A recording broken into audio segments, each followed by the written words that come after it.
Welcome to the Deep Dive, your shortcut to being well-informed.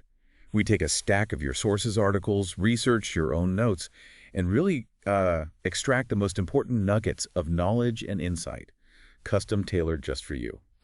Today we're embarking on a pretty deep dive into the profound, often challenging, and just immensely influential world of Noam Chomsky. He certainly casts a long shadow. He really does. And this isn't just about understanding a towering intellect, though he definitely is one. It's more about gaining, practical tools for personal empowerment. Right. Chomsky's work is this fascinating nexus, isn't it? Yeah. Spanning everything from, the very structure of our minds in linguistics and cognitive science, all the way to these really incisive critiques of political theory and, of course, the media. The real mission here, I think, is to unpack how his ideas don't just offer these big societal insights, but can actually directly equip you, our listener, to navigate your daily life with, sharper vision and maybe greater agency. That's precisely it. Our core mission for this deep dive, really, is to distill the essence of Chomsky's, monumental work from the sources you've provided. We want to show how his rigorous thinking isn't just stuck in academic halls or, activist circles. Right, it's not just theoretical. Not at all. It offers this powerful methodology, a way of thinking that can profoundly sharpen your critical faculties. It can help you dissect and understand the world around you, maybe in a way you haven't before. And crucially, it provides a pretty robust framework to genuinely improve your own life. Okay. By the time we wrap up this deep dive, you should have a much clearer, more actionable understanding of how to apply his insights, to everything from reading a news headline to making pretty significant personal and professional decisions. Absolutely. We're going to dive deep, try and make it genuinely engaging, and hopefully by the end, you'll feel a tangible shift in how you approach information, how you interact with the world. So lean in. Let's discover how this intellectual giant's ideas can directly impact you. Okay, let's unpack this. Right, let's kick things off where Chomsky really launched his revolutionary career, his groundbreaking work in linguistic theory. Yeah, that's where it all started. And the cornerstone, really, is his concept of universal grammar. Now, this isn't just about learning, grammatical rules like in school. It's a much more radical assertion, isn't it? Oh, definitely. Chomsky proposed that the fundamental ability to learn and construct language is actually hardwired into the brain. What does that truly imply, this idea of language being hardwired? And what was so revolutionary about that claim back then? Well, hardwired, it's more than just a catchy phrase, It signifies an innate biological predisposition for acquiring language. Okay, biological. Yeah. At the time Chomsky put this forward, this was mid-20th century, the prevailing view, heavily influenced by behavioral psychology, think B.F. Skinner. Right, stimulus response. Exactly. The idea was language was learned primarily through environmental stimuli, imitation, reinforcement, basically like any other learned behavior, a kind of habit formation. Like teaching a pigeon to pick a key. Sort of, yeah, in a very simplified sense. Right. But Chomsky looked at how kids learn language and saw something that just couldn't be explained by imitation alone. He observed what he called the poverty of the stimulus. Poverty of the stimulus. That sounds counterintuitive. What does that mean? It really does, yeah. But it refers to the idea that the linguistic input children actually get is often messy, incomplete, sometimes grammatically incorrect. Parents don't always speak in perfect sentences. Guilty as charged. Right, we all are. Yet, despite this, let's call it impoverished input, children somehow rapidly acquire the incredibly complex grammatical rules of their native language. They start producing sentences they've definitely never heard before. Making things up, grammatically correct things. Exactly. They don't just mimic, they deduce, they generalize, they create, they apply rules instinctively. Like, a child might correctly form the past tense for a brand new verb they just learned. Like wug instead of wug. Precisely. Or they understand these really complex sentence structures without anyone explicitly teaching them the rules. This led Chomsky to argue, pretty forcefully, that kids must have an inherent sort of pre-programmed framework in their minds. Oh. A universal template for how languages are structured. Think of it like a set of abstract, underlying principles common to all human languages, a kind of built-in language acquisition device, as he initially called it. So not a blank slate, then? Definitely not. This challenges that whole blank slate idea of the mind. It suggests we arrive with certain cognitive predispositions, especially for language. This fundamental cognitive structure, shared by all humans, is what allows for that remarkable speed and, frankly, efficiency in language development. It really implies a deeper, shared human cognitive architecture, a common blueprint for how our minds organize and make sense of the world, starting, crucially, with language. Okay, so if this universal grammar is indeed hardwired, if there's this inherent blueprint within us, what does this actually mean for society? Beyond just how we talk, what are the broader societal benefits of understanding this? Well, the sources point to several really crucial societal benefits. First, for educators, especially language teachers. This insight is incredibly powerful. How so? Well, understanding universal grammar helps them move beyond just, rote memorization of rules and lists. Which can be so tedious. Exactly, and often doesn't stick. Instead, it helps them design methods that align more with our natural cognitive structures. So rather than just drilling grammar rules that feel arbitrary, educators can create more intuitive, immersive, interactive learning experiences. Like language immersion programs. Precisely. Or methods that emphasize communicative competence, getting your meaning across, rather than strict grammatical perfection, especially in the early stages.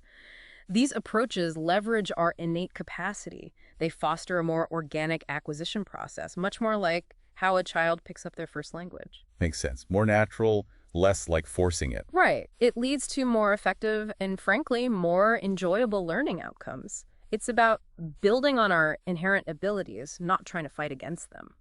And what about beyond just language learning itself? Does this theory have broader implications? Oh, absolutely. Beyond language, this theory offers some pretty profound insights into how children, and adults too, acquire all kinds of knowledge and process information generally. Okay, expand on that.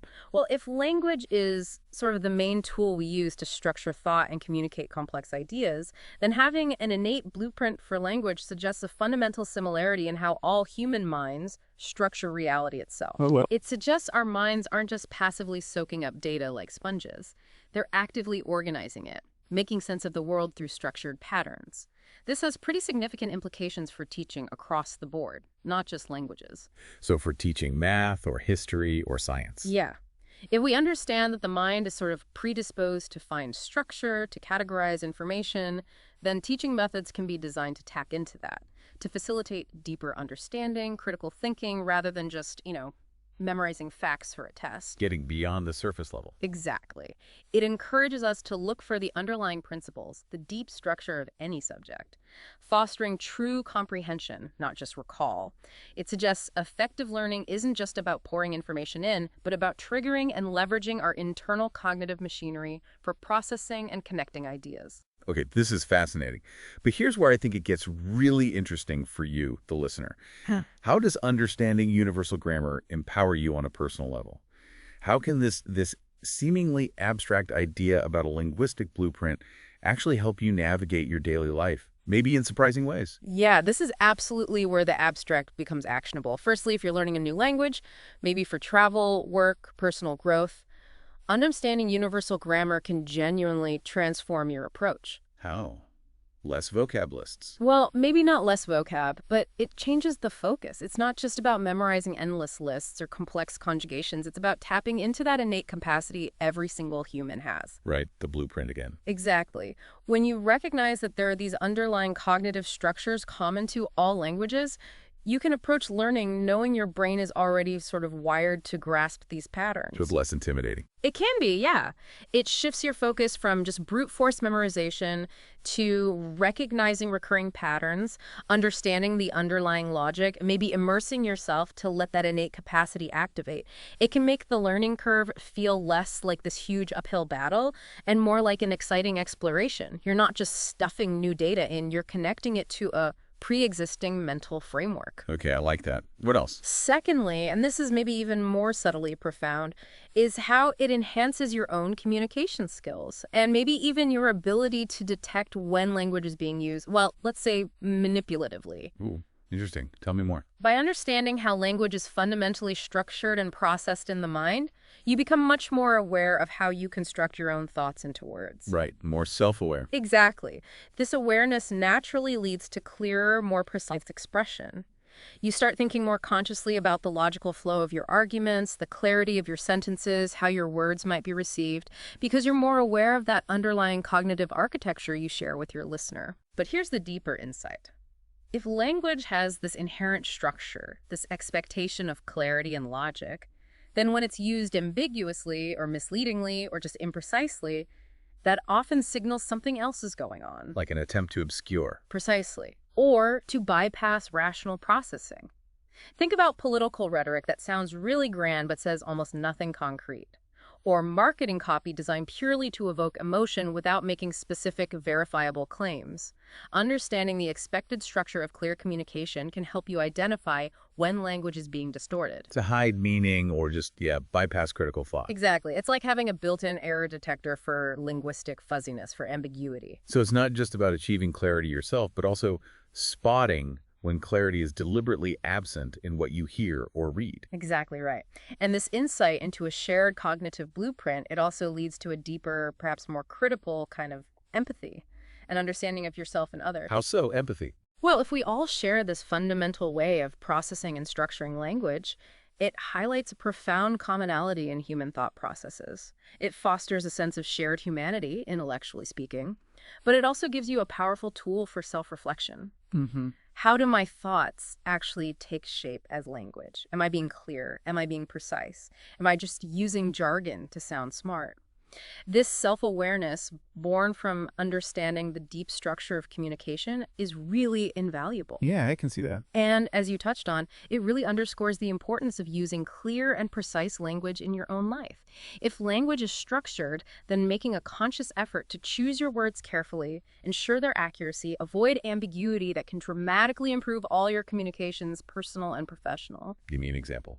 Think about how often misunderstandings pop up just from vague language, a miscommunicated instruction at work, right? A vague promise to a friend, an unclear political statement that means different things to different people. Happens all the time. Right. By consciously striving for precision, like saying, I will complete that report by Friday at 3 p.m., instead of just, I'll try to get it done soon, you drastically reduce the room for misinterpretation. It's just clear expectations. Exactly. It makes your messages more effective, your interactions smoother, more reliable, and this applies everywhere. Drafting an email, having a tough conversation, negotiating a deal, even just explaining how you feel to someone you care about. The more precise you are, the less chance of error, the more effective you become. That's a really fascinating way to link, deep linguistic theory all the way down to everyday clarity. Yeah. Really practical. It really is. Now, let's pivot a bit. From the deep structures of the mind to one of Chomsky's most, influential and probably most cited works, Manufacturing Consent, which he wrote with Edward S. Herman. A classic. A controversial classic for some. Indeed. This work really pulls back the curtain on how information shapes our reality, doesn't it? What's the core argument here? Because, as you hinted, it's not really about some grand conspiracy theory, is it? No, not at all. That's a common misconception. The core argument of Manufacturing Consent is that mainstream media, even with well-intentioned journalists, often ends up serving the interests of elite power structures. Okay. How? It's a systemic critique. It looks at how news is produced and consumed. It's not about overt censorship, some person in a smoke-filled room dictating headlines. Right. Instead, Chomsky and Herman meticulously detail a series of filters. Think of them as structural factors that shape what information gets disseminated, how it gets framed, and which perspectives get prioritized or, just as importantly, marginalized. Filters. And these filters don't necessarily require malicious intent from anyone. They're just sort of built into the structure of the modern media landscape. Okay, so what are these filters? Can you walk us through them, maybe give us a sense of how they interact?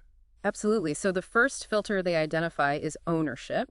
Meaning who owns the media outlets? Exactly. Major media outlets are typically very large corporations, Yeah. often owned by even larger conglomerates with all sorts of diverse business interests, defense, finance, you name it. Oh. Their primary loyalty, fundamentally, is to profit and shareholders. Now, this can subtly influence content. Reporting might, perhaps unconsciously, avoid topics that could seriously harm the parent company's interests or maybe upset major advertisers. Right, don't bite the hand that feeds you. In a way, yeah. The second filter flows from that, advertising. Media, especially commercial media, relies heavily on advertising revenue. This means content is often shaped to attract specific demographics that advertisers want to reach. The desirable eyeballs. Pretty much. And it also means avoiding content that might seriously alienate those advertisers or the target audience. So it's not just about what stories get covered, but how they're covered to maintain a, let's say, commercially viable environment. Certain types of controversy might be avoided. Okay, ownership and advertising. What's next? The third filter is sourcing. Where do journalists get their information? Well, journalists, especially these days, operate under really tight deadlines and often resource constraints, so they frequently rely on readily available, quote-unquote, official sources. Like government press briefings, corporate PR department. Exactly. Government officials, corporate spokespeople, established think tanks, people and institutions that are themselves often tied into existing power structures. They have the resources to provide information quickly and easily. And their perspective gets amplified. Precisely. This gives their narratives disproportionate weight and access. It can marginalize dissenting voices or, say, grassroots perspectives that just don't have that same institutional infrastructure to feed information to the press constantly. Yeah, I can definitely see how that could quickly become a kind of self-reinforcing loop. Yeah. Just quoting the usual suspects. It really can. Okay, so the fourth filter is what they call flak. Flak, like anti-aircraft fire. Sort of, yeah. It refers to negative responses, criticism, pressure complaints, lawsuits from powerful entities, governments, corporations, influential lobbying groups, wealthy individuals, when the media strays too far from dominant narratives or reports critically on their interests. So pushback. Serious pushback. This flak can take many forms. Angry letters to the editor, official complaints, organized boycotts, threats of lawsuits, pressure on advertisers. Wow. The cumulative effect of flak can lead to a kind of self-censorship within media organizations. They learn over time to avoid certain topics or angles that reliably invite costly or reputation-damaging pushback. It creates a subtle chilling effect. Makes sense. Avoid the hassle. Right. And finally, the fifth filter. Originally, they identified this as anti-communism during the Cold War. Okay, that seems dated now. Well, yes and no. It has evolved. In modern context, it's more about a shared common enemy or a dominant ideology that acts as a control mechanism.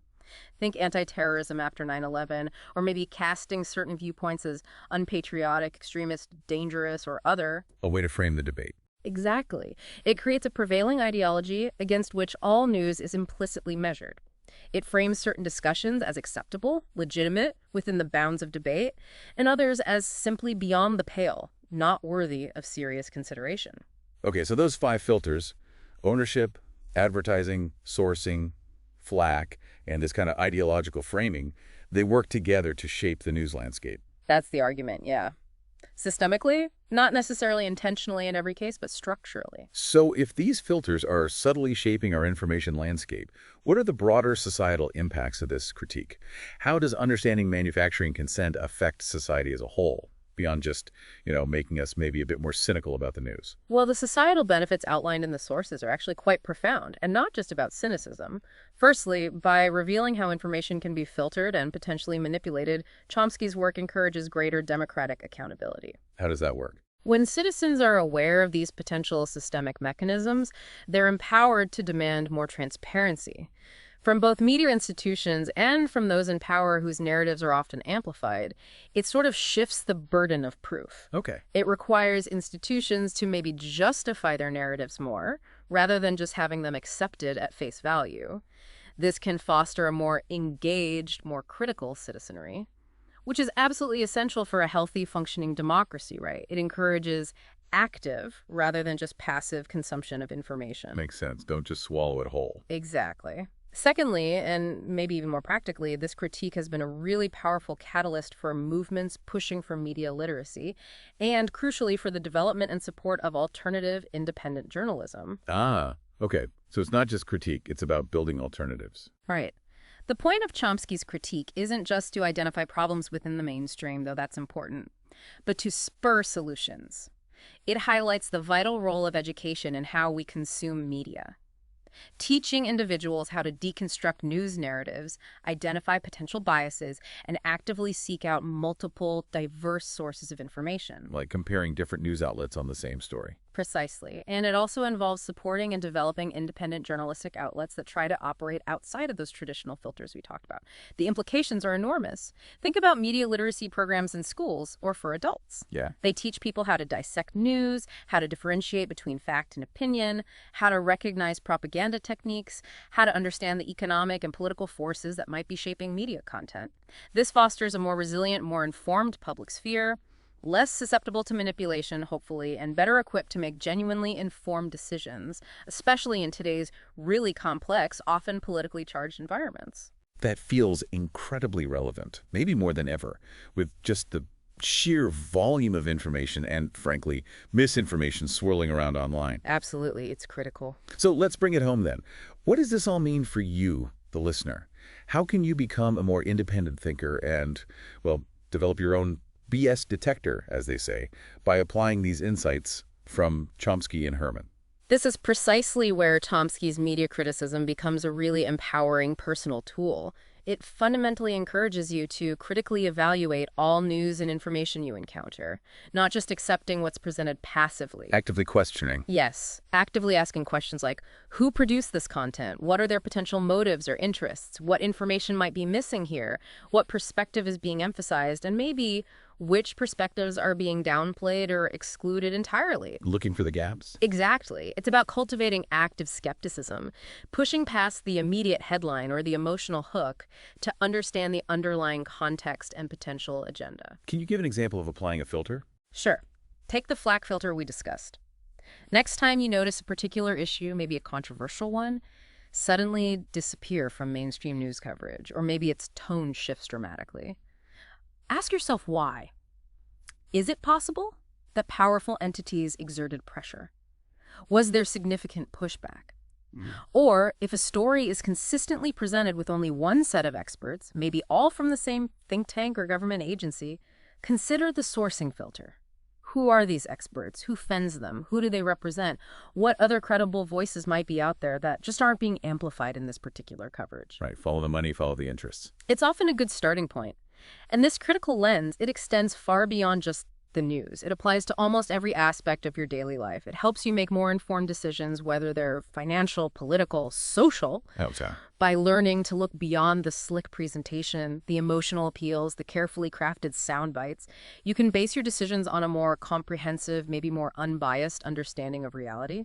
For instance, if you're considering a financial investment, instead of just relying on hype, apply this lens. Understand the incentives of the person giving the advice or the institution promoting the product. Look for independent analysis. Makes sense. When analyzing political claims, look beyond the inspiring rhetoric to the actual proposed policies and ask, okay, who really benefits from this? What are the likely consequences based on evidence, not just promises? When you see social media trends explode, probe for the underlying motives. Is there a commercial interest? An ideological agenda? Or is it just organic? Don't just get swept up. So it's about constantly questioning the surface narrative. Exactly. Ultimately, this helps you develop that powerful BS detector for propaganda, hype, and manipulation wherever it comes from.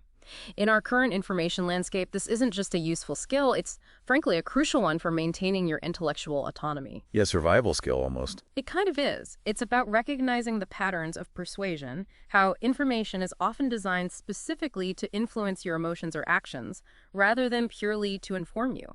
You start to see through the spin, the framing. And this raises an important question for you to ponder. In a world bombarding you with persuasive messages constantly, how vital is it to cultivate this personal shield of critical thinking? Pretty vital, I'd say. It requires discipline, though, consistent application, as the sources emphasize.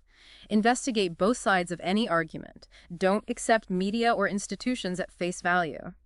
This isn't about becoming a reflexive cynic who trusts nothing. It's about being discerning, relentlessly seeking a more complete picture of the truth. So doing the homework. Doing the homework.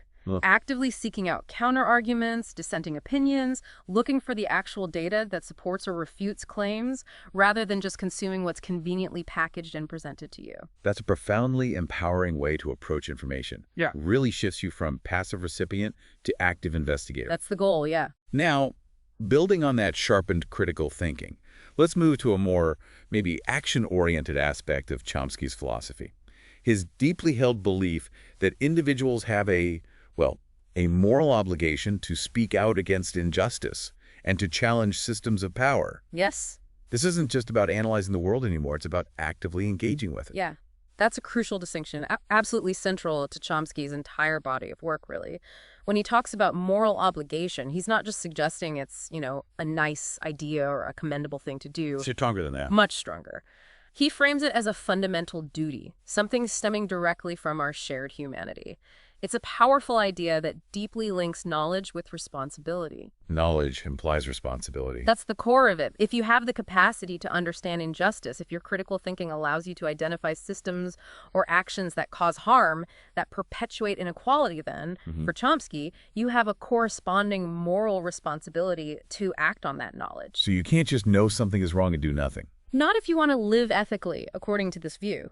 It's about aligning your understanding of the world with your actions, ensuring there's, congruence between what you believe and how you behave. If we connect this to the bigger picture, he's talking about the very fabric of a just society. How so?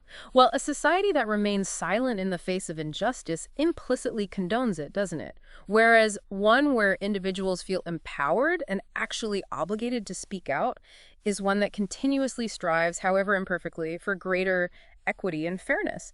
He's basically arguing that intellectual understanding is kind of inert, even pointless, if it doesn't lead to action when injustice is present. Wow, that's a heavy responsibility. It is, but also empowering, potentially. So what are the societal ripples of this belief? How has this idea of moral obligation actually manifested in the broader society, beyond just academic papers? Oh, this belief is a powerful engine for grassroots activism.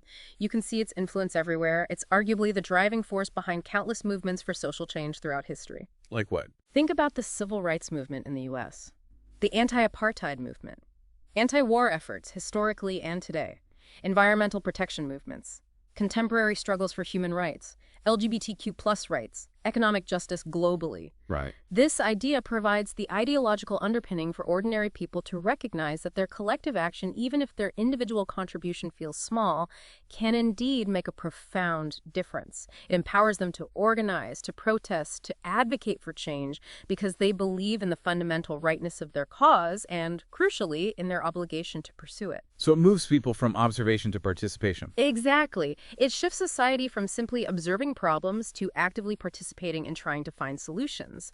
And when individuals actively challenge power and injustice, it contributes directly, even if slowly, to creating a more ethical, more transparent, more just society overall. How does that mechanism work? By refusing to simply accept the status quo when it's clearly harmful or unfair, citizens collectively create pressure.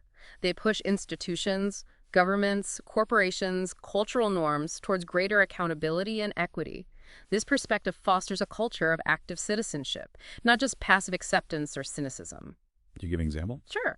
When enough people speak out against, say, a discriminatory policy in housing or employment, or they expose corruption in their local government, or they demand better environmental protections against corporate pollution, they create this collective pressure. And that pressure can sometimes compel those in power to change course. It leads to tangible improvements in societal well-being and justice. It's that constant push and pull, that tension between power and accountability that Chomsky emphasizes as absolutely essential for any kind of meaningful societal progress. Okay, that's incredibly empowering, this idea that our individual voices, when joined together, truly matter. How does this translate then into your life and actions, the listener? How can Chomsky's emphasis on moral responsibility give you a greater sense of agency, maybe, in your everyday existence? Yeah, this is where Chomsky's philosophy can genuinely make a difference in your personal sphere day to day. Firstly, it really can instill a profound sense of agency. Agency meaning? Meaning the feeling that you can make a difference, the understanding that your voice truly matters, even if it feels small against, huge global problems. It's incredibly liberating. Even if I'm not leading a protest? Absolutely. It's about recognizing your inherent capacity to influence change, whether it's in your local community, your workplace, maybe just within your family or social circle, or on a broader societal issue you care about. This isn't necessarily about becoming some famous activist. It's about understanding that every act of speaking out based on informed conviction, every ethical choice you make, every time you question authority constructively, it contributes to a larger collective force. Small ripples adding up. Precisely. Your individual actions, however modest they seem, have ripple effects that can accumulate and contribute to significant change over time. Secondly, it helps you live more intentionally, more ethically. How so? This perspective encourages you to actively align your actions with your deeply held values. If you genuinely believe in fairness or equality or sustainability or open discourse, then this philosophy calls you to embody those values in your everyday choices and interactions, not just hold them as nice, abstract concepts. Walking the talk. Exactly. It's a call for congruence between your internal beliefs and your external behavior. It fosters a more integrated, more principled life. You become more deliberate, perhaps, in how you spend your time, your money, your energy, trying to ensure these align with what you truly stand for, rather than just going with the flow or doing what's easiest or most convenient. So it's about the small daily choices reflecting your bigger values. Precisely. And crucially, it encourages you to question authority in the broadest sense in all aspects of life, not just grand political pronouncements from afar. What do you mean all aspects? Well, it extends far beyond just government. Think about workplace policies that might seem unfair or maybe just inefficient. Cultural norms that maybe perpetuate stereotypes or unhealthy habits. Even long-held family traditions that perhaps no longer serve a positive purpose or feel right to you. Challenging the way things are done. Yes. It's about scrutinizing established rules, assumptions, and ideas to see if they genuinely serve justice and well-being rather than simply accepting them because that's how things have always been done or everyone else does it. For example, if a company policy seems to disproportionately disadvantage a certain group of employees, questioning it respectfully, maybe suggesting alternatives, that's an act of moral responsibility in this framework. Right. If a prevailing social norm encourages, say, excessive consumption that harms the environment, challenging it even just through your personal choices and maybe by talking about alternatives with friends embodies this principle. So it's not always about confrontation, but about conscious choice and maybe dialogue. Often, yes. The sources beautifully summarize this in the principle to question authority. Don't blindly follow norms. Seek to understand the why behind them. This proactive stance of seeking understanding, asking for justification, is key. Furthermore, the principle to speak out reminds you to use your platform, even if small, to stand up for what's right. Your platform could be anything. It could be speaking up respectfully in a team meeting about an ethical concern you have. It could be writing a well-researched letter to your local representative about a community issue. It could simply be sharing accurate, factual information with your social circle when you encounter harmful misinformation. Countering the noise. Exactly. It's about taking responsibility for the information you consume and share and for the impact, however small, of your actions and your silence. Okay, we've covered a lot of ground. Universal grammar shaping thought, media criticism sharpening our view of information, and this profound sense of moral responsibility driving action. Yeah, it's all interconnected. It really seems to be. But underlying all of Chomsky's specific insights, kind of connecting them all, is this consistent, rigorous methodology. This feels like the real how-to for the listener, the blueprint for critical inquiry that seems to guide his entire body of work. So, what are the core tenets of his rational, evidence-based way of thinking? How can we actually adopt this blueprint ourselves? You're right, the methodology is absolutely the engine behind all his work. And the good news is, it's remarkably accessible. Anyone can adopt these principles, though it takes practice and discipline. It really boils down to a few core tenets that he applies with, well, unwavering consistency. Okay, lay them out for us. Firstly, and maybe most fundamentally, is the insistence on asking why, and crucially, asking who benefits. Cui bono? Exactly. And this isn't meant as a superficial question or a cynical dismissal. It's intended as a deep dive beneath the surface appearances, to try and uncover underlying motives, power dynamics, vested interests in any given system, policy, statement, or belief. So don't just accept the stated reason. Right. Instead of accepting explanations at face value, you constantly probe for the deeper drivers and the ultimate beneficiaries. Why is this policy really being proposed now? Who stands to gain the most, financially, politically, socially, or maybe lose the least? Why is this particular narrative being pushed so hard in the media right now? Who benefits from us believing it? And maybe who is disadvantaged if we do? This kind of questioning cuts through the rhetoric, the spin, and gets closer to the core of an issue. That seems like a really powerful counter to easy answers or convenient narratives. What's next in his methodological toolkit? Secondly, Chomsky rigorously advocates for basing opinions on facts and logic, not primarily on emotion or tradition or gut feeling. That sounds simple, but it's hard in practice. It's incredibly hard, especially in our modern world where opinions are so often swayed by feelings, by tribal affiliations, by what's trending on social media, or just by inherited beliefs we've never really examined. His method demands rigorous evidence, verifiable data, sound reasoning. It's about the intellectual discipline required to try and separate what is demonstrably true, or at least supported by strong evidence, from what simply feels true, or what aligns with our group, or what we've always been told. So checking sources, looking for data. Actively seeking out empirical data, yes. Understanding common logical fallacies that can skew our reasoning, things like ad hominem attacks, straw man arguments, appeals to emotion over logic, and ensuring that your conclusions, as much as possible, are robustly supported by that evidence. The challenge, as you said, of separating fact from emotion in a complex world is immense. It requires constant vigilance and a real commitment to intellectual honesty, even, and perhaps especially, when the facts are inconvenient or challenge our own cherished preconceptions. Okay, ask why and who benefits. Rely on facts and logic. Yeah. What else? Finally, and this really underpins everything, the method emphasizes staying intellectually curious, open-minded, and perpetually skeptical. All three. How do they work together? Well, it's not a one-time exercise. It's a continuous state of being, a way of approaching the world. Curiosity drives the initial inquiry, that desire to know why and who benefits. Open-mindedness allows for the possibility of accepting new evidence, even if it completely contradicts a belief you've held for years or a narrative that feels comfortable. It means being willing to change your mind based on better evidence. Which is also hard. Very hard.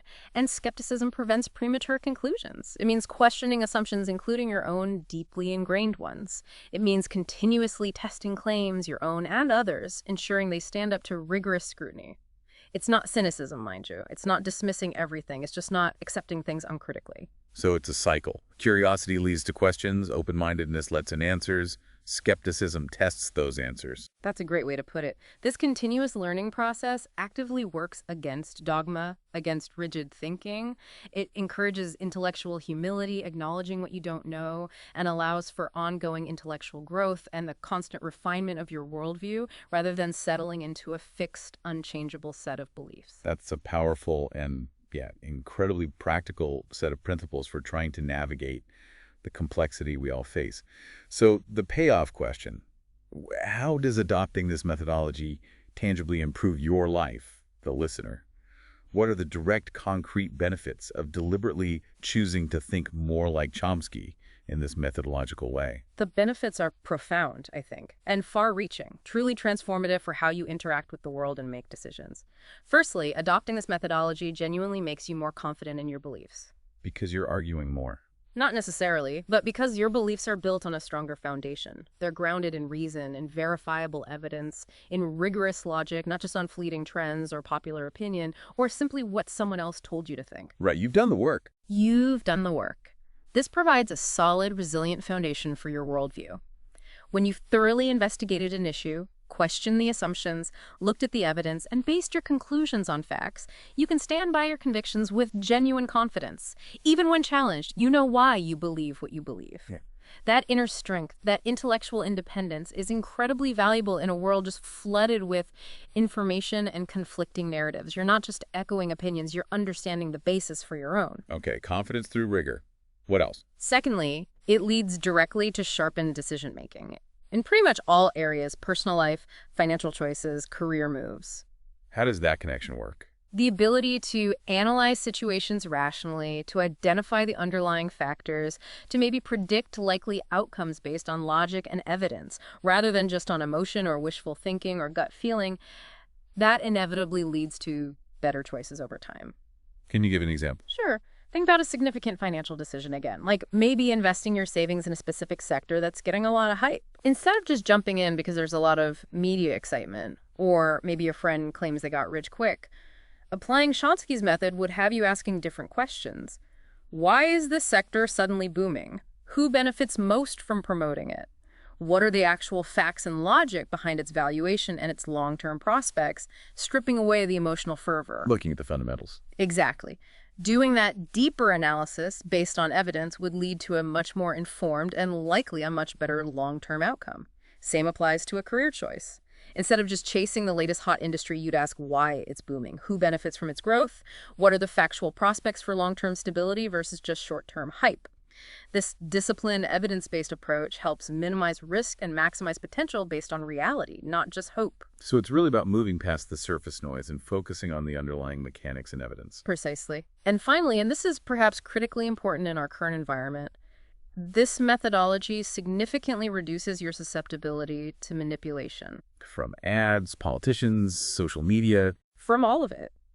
By consistently applying those why and who benefits questions, and by demanding facts and logic, you become far less susceptible to external influences that are specifically designed to sway you, often against your own best interests. You build immunity in a way. That's a good way to think about it. You learn to recognize the subtle tactics of persuasion, the emotional appeals that bypass reason, the deliberate omissions of inconvenient facts, the common logical fallacies that are so frequently deployed in advertising and political rhetoric. You become an active filter of information rather than just a passive sponge absorbing it all. You develop that mental reflex. Yes, an almost automatic mental reflex to interrogate incoming information. Which brings us back to that question for you, the listener. In a world saturated with constant persuasion, with information deliberately designed to influence your thoughts and actions, how vital is building and maintaining this personal shield of critical thought? Seems pretty essential for navigating modern life. Utterly essential, I'd argue. And this proactive stance connects directly back to that principle mentioned in the sources. Cultivate knowledge. It encourages you to read, explore, and stay curious about language, politics, and media. It really underscores that this methodology isn't some destination you arrive at and then you're done. It's ongoing. It's a continuous practice, an ongoing journey of intellectual growth, of honing your discernment, and ultimately of personal empowerment. It's truly a lifelong commitment to thinking as clearly and independently as you possibly can. Hashtag tag outro forces.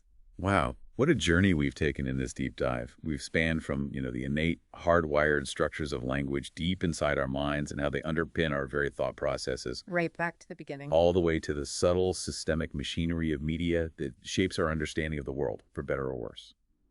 From there, we explored that really profound moral imperative Chomsky talks about to challenge power, to speak out against injustice. The call to action. And it's all grounded in this rigorous underlying methodology, this rational, evidence-based way of thinking, this deep dive into Noam Chomsky's philosophy. It really offers a unique, interconnected lens, doesn't it? A way to view both the complex world around you and maybe your own place within it. Indeed.